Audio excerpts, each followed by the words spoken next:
नमस्कार दोस्तों, आपका एनजीए डिफेंस यूट्यूब चैनल में स्वागत है। जैसा कि आप सभी लोग जानते हैं कि रीजनिंग का जो चैप्टर होता है घन और घनाभ,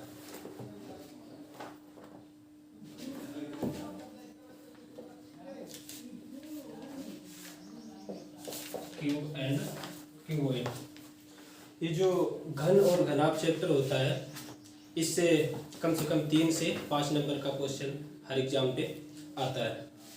तो आज इस चैप्टर के बारे में देख लेते हैं।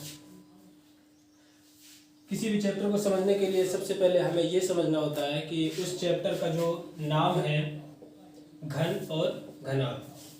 अब ये घन क्या होता है? घन जो होता है एक 3D आकृति होती है। 3D आकृति का मतलब क्या होता है? त्रिविमी, इसे हम बोल सकते हैं त्रिविमी। अर्थात इसमें क्या होता है कि एक ऐसी आकृति लेते हैं जिसपे क्या होता है 3 अक्ष होते हैं। जिस तरह से आप आकृति में देख रहे होंगे, एक्स अक्ष, वाई अक्ष और जेड अक्ष। इस तरह की आकृति जो होती है उसे हम 3 डायमेंशनल अर्थात 3D आकृति बोलते हैं। तो घन की पहचान क्या होती है? जिस तरह से मैं एक आपको आकृति बना करके दिखाता हूं। जो हमारा घन होता है, घन का आकार कुछ इस तरह से होता है। तो जो हमारा घन होता है उसमें 3 अक्ष होते हैं, अर्थात ऐसी आकृति, यानी कि 3 डायमेंशनल, इसमें एक्स अक्ष, वाई अक्ष और जेड अक्ष होते हैं। एक्स अक्ष, वाई अक्ष और जेड अक्ष का मतलब होता है कि जिसमें लंबाई भी हो,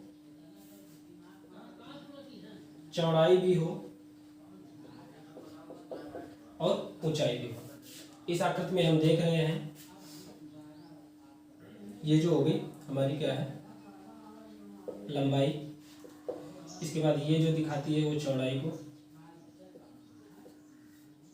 और ये रेखा ऊंचाई को दिखाती है। ठीक, तो लंबाई, चौड़ाई और ऊंचाई ऐसी आकृति जिसमें तीनों विद्यमान होती है उसे हम क्या बोलते हैं? घन बोलते हैं।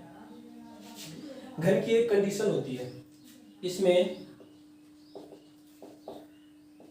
लंबाई इक्वल टू चौड़ाई इक्वल टू ऊंचाई, अर्थात लंबाई, चौड़ाई और ऊंचाई तीनों समान होती हैं। एक ऐसी आकृति जिसमें लंबाई, चौड़ाई और ऊंचाई तीनों विद्यमान हो, और ये कंडीशन लंबाई इज इक्वल टू चौड़ाई इज इक्वल टू ऊंचाई, ये कंडीशन फॉलो करती है, उसे घन बोलते हैं। अब थोड़ा सा घनाभ के बारे में बात कर लेते हैं।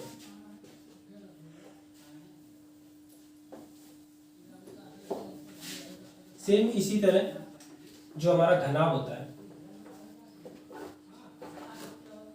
ये भी एक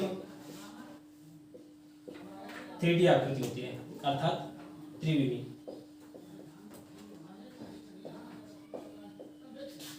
इसकी आकृति बना करके दिखा देता हूं।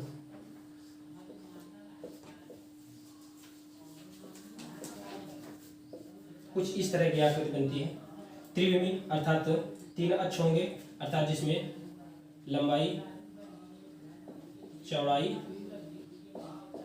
और ऊंचाई तीनों विद्यमान है। लेकिन घनाभ की एक कंडीशन होती है। घनाभ की कंडीशन क्या होती है? लंबाई डज नॉट इक्वल टू चौड़ाई डज नॉट इक्वल टू ऊंचाई, अर्थात लंबाई, चौड़ाई और ऊंचाई तीनों समान नहीं होते हैं। अर्थात एक ऐसी आकृति जिसमें लंबाई, चौड़ाई और ऊंचाई तीनों विद्यमान होते हैं, और कंडीशन जो कि लंबाई, चौड़ाई और ऊंचाई तीनों एक दूसरे के आपस में बराबर नहीं होती हैं, क्या कहलाता है? घनाभ। इतना आप सभी को समझ में आ गया होगा। अब आगे बात करते हैं इस चैप्टर से जो क्वेश्चन बनते हैं उसका बेस क्या है। किसी भी चैप्टर को पढ़ने से पहले हमें चैप्टर के बारे में समझना चाहिए कि जैसे जिस तरह से घन और घनाभ चैप्टर का नाम है, तो घन क्या होता है और घनाभ क्या होता है। इसके बारे में हमने समझ लिया। इस चैप्टर से अब क्वेश्चन के बारे में पढ़ते हैं कि क्वेश्चन किस तरह से बनते हैं। तो देखो किस तरह से क्वेश्चन इसमें बनते हैं। जैसे एक बड़े घन का आकार दिया जाएगा आपको, फिर इसे कई छोटे छोटे टुकड़ों में विभाजित कर दिया जाएगा।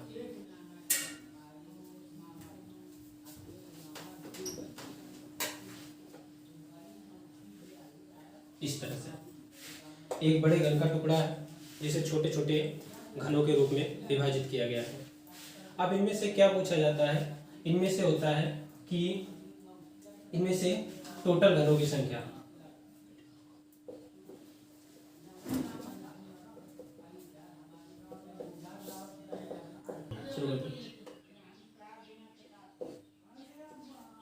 जिनकी दो सतह दिखती हो,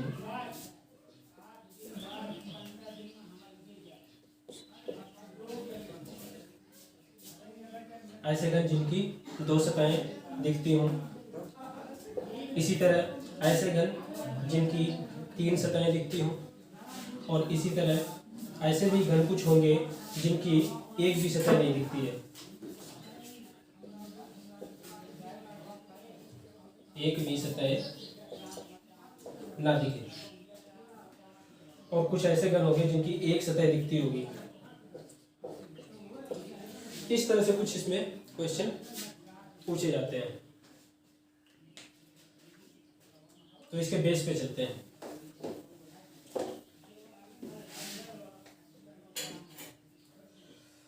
देखो ये जो घन और घनाभ होता है, इसमें से कुछ घन और घनाभ में समानताएं भी पाई जाती हैं, तो कुछ घन और घनाभ में असमानताएं भी पाई जाती हैं। पहले समानताओं के बारे में बात कर लेते हैं।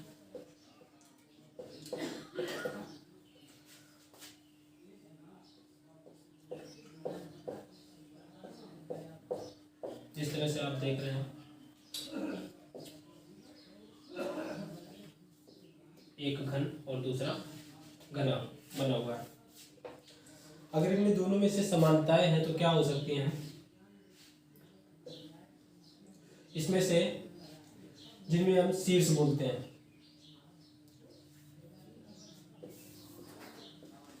शीर्ष अर्थात कोने, इनकी टोटल संख्या कितनी होती है? उनकी संख्या 8 होती है। चाहे घनाभ में देख लें, चाहे घन में देख लें। कोई भी ऐसी आकृति जो एक घन या घनाभ के आकार की है, शीर्ष की संख्या या कोनों की संख्या कितनी होती है? 8। दूसरी बात आती है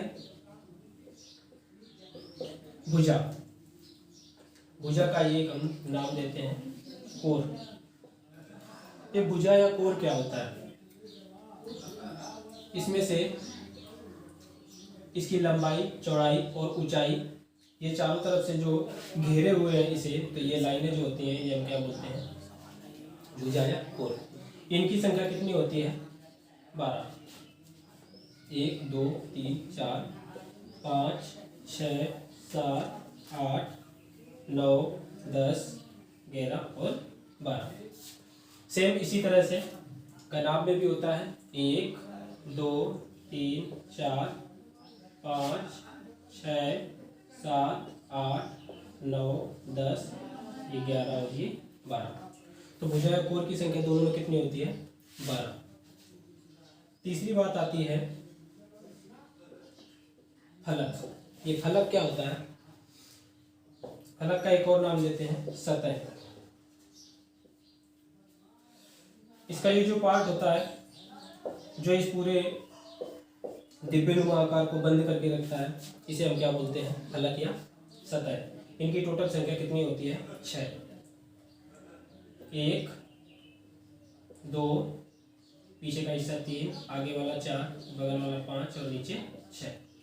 इसी तरह से 1 2 3 4, पीछे वाला 5 और ये सामने वाला 6।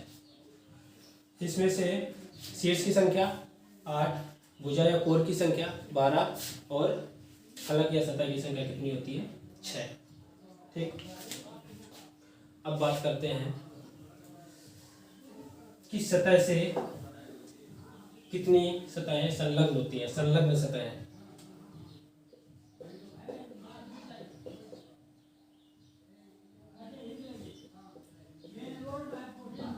संलग्न सतह जिस तरह से घर बना हुआ है, अगर हम इस घन की बात करें तो इसमें से किसी एक शीर्ष की बात करते हैं। तो किसी एक शीर्ष से कितनी सतहें संलग्न हो सकती हैं? इसमें से आप देख रहे हैं, एक ये सतह संलग्न है, एक ये सतह संलग्न है और एक ये पीछे वाली सतह संलग्न है। एक शीर्ष से अधिकतम 3 सतहें संलग्न हो सकती हैं। इसी तरह से अगर बात करते हैं किसी भुजा या कोर से संलग्न सतहों के बारे में, तो आप देख रहे हैं एक भुजा कौन सी है? ये भुजा है। इस भुजा से एक तो ये सतह संलग्न है और एक जस्ट इसके पीछे वाली सतह।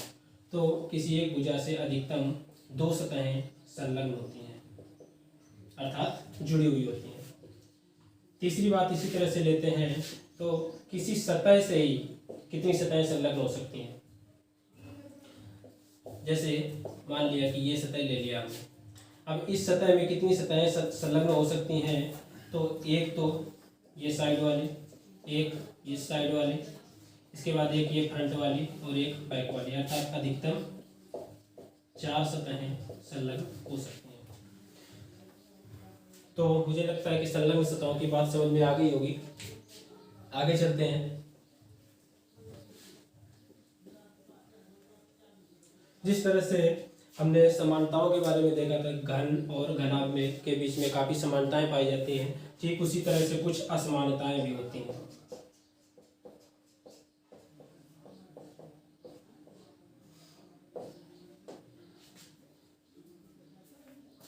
ये असमानताएं क्या होती हैं? जिस तरह से हमने समानता के बारे में बात किया कि लंबाई बराबर चौड़ाई बराबर ऊंचाई, इस तरह से घन, ये घन की विशेषता है। इसी तरह से अगर असमानता की बात करें तो घनाभ जो होता है, तो घनाभ में लंबाई चौड़ाई और ऊंचाई आपस में बराबर नहीं हो सकते हैं। इसमें लंबाई चौड़ाई ऊंचाई घन में बराबर होते हैं, जबकि घनाभ में लंबाई चौड़ाई और ऊंचाई तीनों भुजाएं आपस में बराबर नहीं हो सकती। ये थी घन और घनाभ के बारे में कुछ बेसिक सी जानकारी। आगे के वीडियो में हम देखेंगे कि इससे किस तरह के क्वेश्चन बनाए जाते हैं और किस तरह से उनका हल करना होता है। धन्यवाद।